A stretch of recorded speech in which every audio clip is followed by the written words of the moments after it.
Hello my dear student, welcome back to my YouTube channel Subhash study centre. Class 10th के जितने भी मेरे प्यारे बच्चे 11 मार्च को सामाजिक विज्ञान विषय का पेपर देंगे, आज के इस वीडियो में मैं लेकर के आ चुका हूं आप सभी के लिए आपकी बोर्ड परीक्षा यानी 11 मार्च 2025 के लिए सामाजिक विज्ञान विषय का बिल्कुल वायरल मॉडल पेपर। मेरे प्यारे बच्चों, कोड याद कर लो आप लोग, 825 EZ कोड का वायरल पेपर है। बिल्कुल सेम इसी तरह का पेपर आएगा 11 मार्च 2025 को। तो जितने भी मेरे प्यारे बच्चे कक्षा 10 में हैं, आप सभी लोग इस वायरल मॉडल पेपर को जरूर तैयार कर लें। 70 में 70 का यदि आपने टारगेट लिया है तो 65 प्लस आप बहुत आसानी से लेकर के आओगे। तो चलिए मेरे प्यारे बच्चों, ध्यान दें आप लोग, यहाँ पर आपको अपना अनुक्रमांक अर्थात रोल नंबर लिखना होगा, यहाँ पर आपको अपना नाम लिखना होगा। बोर्ड एग्जाम में आपको समय मिलेगा 3 घंटे 15 मिनट का। पेपर का पूर्णांक रहेगा 70 अंकों का। मेरे प्यारे बच्चों, नोट के अंतर्गत ध्यान दें आप लोग, प्रारंभ के 15 मिनट परीक्षार्थियों को प्रश्न पत्र पढ़ने के लिए दिए जाएंगे। सामान्य निर्देश यहाँ पर है, पहला, सभी प्रश्न अनिवार्य हैं, और दूसरा है इस प्रश्न पत्र के 2 खंड, खंड आ तथा खंड बा हैं। कितने खंड हैं? 2 खंड हैं, खंड आ और खंड बा। खंड आ में 1 अंक के 20 बहुविकल्पीय प्रश्न हैं जिनके उत्तर OMR उत्तर पत्रक पर देने हैं। खंड आ में 1 नंबर के 20 बहुविकल्पीय प्रश्न आएंगे और इन प्रश्नों का उत्तर आपको अपनी OMR सीट में उत्तर पत्रक में देना होगा, यानी जो आपकी OMR सीट होगी उसी में आपको इन 20 प्रश्नों का आंसर गोला काला करके भरना होगा। अगला निर्देश है मेरे प्यारे बच्चों, खंड आ के प्रत्येक प्रश्न का निर्देश पढ़कर केवल प्रदत्त OMR उत्तर पत्रक पर ही उत्तर दें। OMR उत्तर पत्रक पर उत्तर देने के पश्चात उसे नहीं काटें तथा इरेजर अथवा व्हाइटनर का प्रयोग भी ना करें। प्रश्न के अंक उसके सम्मुख अंकित हैं, कौन सा प्रश्न कितने अंक का है इसका भी विवरण दिया गया है। खंड बा में 50 अंक के वर्णनात्मक प्रश्न हैं। इस खंड में वर्णनात्मक फर्स्ट टाइप के प्रश्न हैं और वर्णनात्मक सेकंड टाइप के प्रश्न हैं। 2 तरह के प्रश्न आएंगे। मानचित्र से भी संबंधित 2 प्रकार के प्रश्न आपको देखने को मिलेंगे। मेरे प्यारे बच्चों, खंड बा में सभी प्रश्नों के उत्तर जो है आपको एक साथ ही करना होगा। प्रथम प्रश्न से आरंभ कीजिएगा और अंतिम प्रश्न तक के प्रश्नों का उत्तर लिखते जाइएगा। जो प्रश्न आपको नहीं आता है उस पर अब आपको अपना समय नष्ट नहीं करना है। मेरे प्यारे बच्चों, दिए गए मानचित्रों को उत्तर पुस्तिका के साथ मजबूती के साथ संलग्न करना आवश्यक है। दृष्टिबाधित परीक्षार्थियों के लिए मानचित्र कार्य के स्थान पर अलग से प्रश्न 9A और 9B लिखने के लिए दिए गए हैं। मेरे प्यारे बच्चों, वीडियो को लाइक कर देना, शेयर कर देना, इन सभी वायरल प्रश्नों को तैयार कर लेना, क्योंकि मेरे प्यारे बच्चों ये प्रश्न आपकी बोर्ड परीक्षा यानी 11 मार्च 2025 को बिल्कुल 100% तय है, यही प्रश्न आएंगे। तो मेरे प्यारे बच्चों, आप लोग यहाँ पर एक चीज का विशेष ध्यान दीजिएगा। पार्ट ए यानी खंड आ, यहाँ पर निर्देश दिया गया है, नीचे दिए गए प्रश्नों के प्रत्येक प्रश्न के 4 विकल्प दिए गए हैं। सही विकल्प चुनकर उसे OMR उत्तर पत्रक पर चिन्हित करें। चलिए, पहला प्रश्न यहाँ पर है, ऑटो वान बिस्मार्क का संबंध किस देश से था? तो ऑटो वान बिस्मार्क का संबंध था जर्मनी देश से। यहाँ पर डी वाला ऑप्शन सही होगा। मेरे प्यारे बच्चों, 11 मार्च के लिए ये प्रश्न बिल्कुल इंपॉर्टेंट हैं। और साथ ही एक चीज और आप लोग ध्यान दें, ऑटो वान बिस्मार्क को जर्मनी का एकीकरण का जनक भी कहा जाता है। जर्मनी के एकीकरण के श्रेय के रूप में किसे जाना जाता है, किसको श्रेय दिया जाता है? ऑटो वान बिस्मार्क को दिया जाता है। मेरे प्यारे बच्चों, अगला प्रश्न है, नेपोलियन बोनापार्ट की पराजय कब हुई थी? तो यहाँ पर इस प्रश्न का उत्तर क्या होगा? नेपोलियन बोनापार्ट की पराजय हुई थी मेरे प्यारे बच्चों सन 18 1815 ईस्वी में। कब हुई थी? सन 1815 ईस्वी में नेपोलियन बोनापार्ट की पराजय हुई थी। ये दोनों ही प्रश्न सबसे ज़्यादा इम्पोर्टेंट हैं आपकी बोर्ड परीक्षा के लिए, तो इन दोनों प्रश्नों का आंसर आपको बिल्कुल अच्छे से रट लेना है। ऑटो वन बिस्मार्क का संबंध था जर्मनी देश से और नेपोलियन बोनापार्ट की पराजय हुई थी सन 1815 ईस्वी में। चलिए मेरे प्यारे बच्चों, अगला प्रश्न यहाँ पर है, निम्नलिखित में से कौन सा संघीय सूची का विषय है? इनमें से कौन सा है जो संघीय सूची का विषय है? तो मेरे प्यारे बच्चों यहाँ पर राइट आंसर क्या हो जाएगा? रक्षा। यहाँ पर डी वाला ऑप्शन सही होगा। यह किस सूची का विषय है? संघीय सूची का विषय है। अगला प्रश्न है, ब्रेटन वुड्स नामक संस्था निम्नलिखित में से कहाँ स्थित है? तो ब्रेटन वुड्स नामक संस्था मेरे प्यारे बच्चों दिए गए विकल्पों में से कहाँ पर स्थित है? यहाँ पर बी वाला आंसर होगा सही, अमेरिका में स्थित है। प्रश्न संख्या 5 है, स्वराज मेरा जन्मसिद्ध अधिकार है और मैं इसे लेकर रहूंगा, यह कथन किसका है? तो स्वराज मेरा जन्मसिद्ध अधिकार है और मैं इसे लेकर के रहूंगा, यह कथन है बाल गंगाधर तिलक जी का।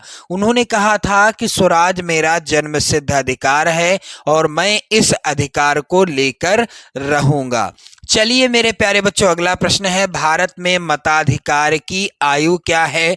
यानी भारत में वोट डालने का अधिकार कब मिलता है? तो जब कोई बालक है या बालिका यानी युवक या युवती 18 वर्ष को पूरा कर लेते हैं, 18 वर्ष की आयु को संपूर्ण कर लेते हैं, तब उन्हें वोट डालने का अधिकार या मत देने का अधिकार मिल जाता है। तो भारत में मताधिकार की आयु क्या है? 18 वर्ष है। अगला प्रश्न मेरे प्यारे बच्चों मोस्ट इंपॉर्टेंट प्रश्न है, कह रहा है लोकतांत्रिक शासन व्यवस्था अन्य व्यवस्थाओं से अच्छी है। यहाँ पर आप लोग ध्यान दें, अन्य होगा।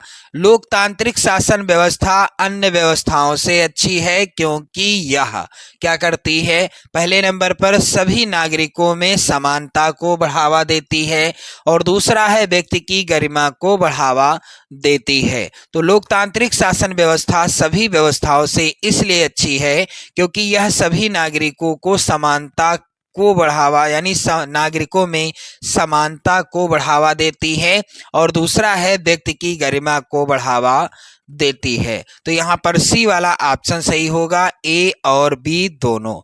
चलिए अगला प्रश्न है, भारतीय राष्ट्रीय कांग्रेस की स्थापना कब हुई थी? तो मेरे प्यारे बच्चों भारतीय राष्ट्रीय कांग्रेस की स्थापना हुई थी सन 1885 ईस्वी में।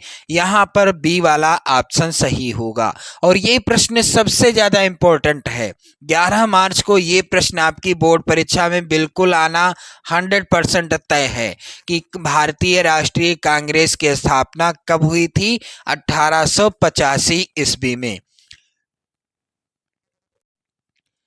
चलिए अगला प्रश्न यहाँ पर है, भारत में अवशिष्ट शक्तियाँ किसको प्राप्त हैं? तो मेरे प्यारे बच्चों भारत में अवशिष्ट शक्तियाँ किसको प्राप्त हैं? यहाँ पर राइट आंसर क्या हो जाएगा? भारत में अवशिष्ट शक्तियाँ प्राप्त हैं संघ को, बी वाला ऑप्शन सही होगा।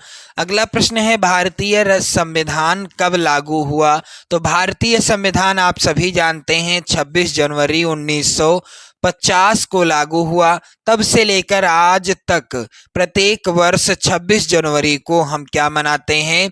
गणतंत्र दिवस के रूप में मनाते हैं, गणतंत्र दिवस के रूप में मनाते हैं। हमारा भारत आज़ाद हुआ था 15 अगस्त 1947 को, आप सभी को पता है, और तब से लेकर आज तक हम प्रत्येक वर्ष 15 अगस्त को स्वतंत्रता दिवस के रूप में मनाते हैं। तो यहाँ पर ध्यान देना आप लोग, भारतीय संविधान कब लागू हुआ? 26 जनवरी 1950 को। यहाँ पर आगे आप देखेंगे अगला प्रश्न है, निम्नलिखित में से किस राज्य में लाल मिट्टियाँ पाई जाती हैं? तो इनमें से किस राज्य में लाल मिट्टियाँ पाई जाती हैं? यहाँ पर राइट आंसर होगा उत्तर प्रदेश राज्य में। चलिए मेरे प्यारे बच्चों, अगला प्रश्न यहाँ पर है, निम्नलिखित में से कौन सा संसाधन गैर परंपरागत है? तो इनमें से कौन सा संसाधन है जो गैर परंपरागत है? गैर परंपरागत संसाधन वह होते हैं जिनका एक बार प्रयोग करने के बाद हम उनको नवीकरण करके भी प्रयोग कर सकते हैं। उन्हें कहते हैं ऊर्जा के गैर परंपरागत संसाधन। और ऊर्जा के परंपरागत साधन वह होते हैं जो एक बार प्रयोग करने के बाद नष्ट हो जाते हैं, जैसे कि कोयला। इसे कहते हैं ऊर्जा के परंपरागत संसाधन। और वह संसाधन जो एक बार प्रयोग किए जाएं उसके बाद भी उनका दोबारा प्रयोग हो सके, उसे क्या कहते हैं? ऊर्जा के गैर परंपरागत संसाधन। तो यहाँ पर राइट आंसर क्या होगा? यहाँ पर पवन ऊर्जा हो जाएगा। चलिए आगे बढ़ते हैं। अगला प्रश्न है, निम्नलिखित में से कौन सा राज्य बॉक्साइट का प्रमुख उत्पादक है? तो मेरे प्यारे बच्चों, इनमें से कौन सा राज्य है जो बॉक्साइट का प्रमुख उत्पादक राज्य है? यहाँ पर दूसरा वाला ऑप्शन सही होगा, ओडिशा राज्य। अगला प्रश्न है, निम्नलिखित में से कौन सा धात्विक खनिज है? तो मेरे प्यारे बच्चों, यहाँ पर राइट आंसर क्या होगा? मैग्नीज जो है कैसा खनिज है? एक धात्विक खनिज होता है।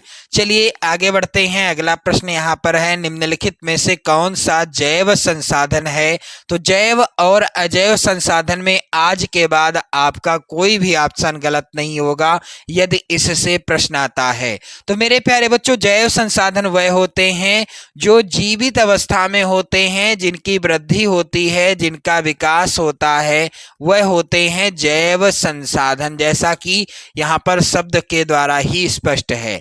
अजैव संसाधन वह होते हैं जो निर्जीव अवस्था में होते हैं और मेरे प्यारे बच्चों जो है क्या होता है, यानी उनका न तो वृद्धि होती है उनकी, न विकास होता है। तो यहाँ पर क्या हो जाएगा राइट आंसर? मेरे प्यारे बच्चों आप लोग ध्यान दीजिएगा, मत्स्य उद्योग। मत्स्य उद्योग या मछली पालन, ये कैसा जो है संसाधन है ऊर्जा का? गैर परंपरागत संसाधन है। चलिए आगे बढ़ते हैं। यहाँ पर ये कैसा संसाधन है? जैव संसाधन है। यहाँ पर आ गया था, इसके लिए सॉरी। मेरे प्यारे बच्चों, ये मत्स्य उद्योग जो होता है यानी मछली पालन जैव संसाधन के अंतर्गत आता है। चलिए आगे बढ़ते हैं। अगला प्रश्न है, निम्नलिखित में से किस राज्य में सबसे अधिक प्रतिशत कृषि भूमि पर खेती होती है? तो मेरे प्यारे बच्चों यहाँ पर ध्यान देना आप लोग, इसका जो है राइट आंसर क्या हो जाएगा? मिजोरम में या मणिपुर में, केरल में या पंजाब में? तो आप लोग इसका आंसर कमेंट करके बताइएगा। चलिए अगला प्रश्न है, निम्नलिखित में से कौन सा भौगोलिक क्षेत्र प्रतिशत का यानी भौगोलिक क्षेत्र का प्रतिशत राष्ट्रीय वन नीति 1952 द्वारा निर्धारित किया गया? तो यहाँ पर ध्यान दीजिएगा, 33% हो जाएगा राइट आंसर। मानव विकास की दृष्टि से निम्नलिखित में से कौन सा देश भारत से बेहतर स्थिति में है? तो मेरे प्यारे बच्चों यहाँ पर इस प्रश्न का राइट आंसर होगा श्रीलंका।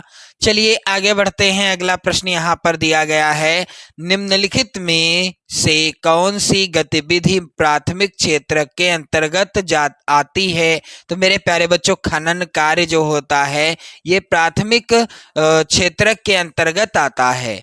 अगला प्रश्न है, उपभोक्ता सुरक्षा अधिनियम कब बना था? तो मेरे प्यारे बच्चों यहाँ पर वो लगाए ही नहीं, अगर लगाए होते तो आप सभी को हम सभी को पता होता कि उपभोक्ता सुरक्षा अधिनियम कब बना था।